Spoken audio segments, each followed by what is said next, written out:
Isang paalala para sa mga Pilipino mula sa LifeMax Global sa Pilipinas. Likas sa atin ang pagiging matatag at mapagtiis. Kahit pagod, kahit may ubo at sipon, tuloy pa rin ang laban sa araw-araw na buhay. Inuuna natin ang pamilya, trabaho at responsibilidad. Madalas, nakakalimutan ang sarili.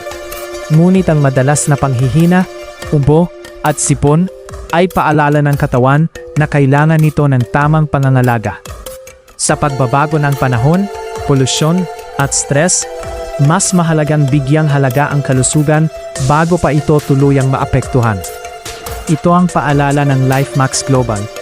Ang tunay na lakas ay nagsisimula sa pagprotekta sa katawan mula sa loob. Ang pag-aalaga sa kalusugan ay hindi lang para sa ngayon, kundi paghahanda para sa hinaharap. Para sa mas matibay na katawan, mas produktibong araw at mas masayang buhay. Ito ay isang paalala. Alagaan ang kalusugan ngayon dahil ito ang puhunan ng iyong kinabukasan. Mula sa LifeMax Global.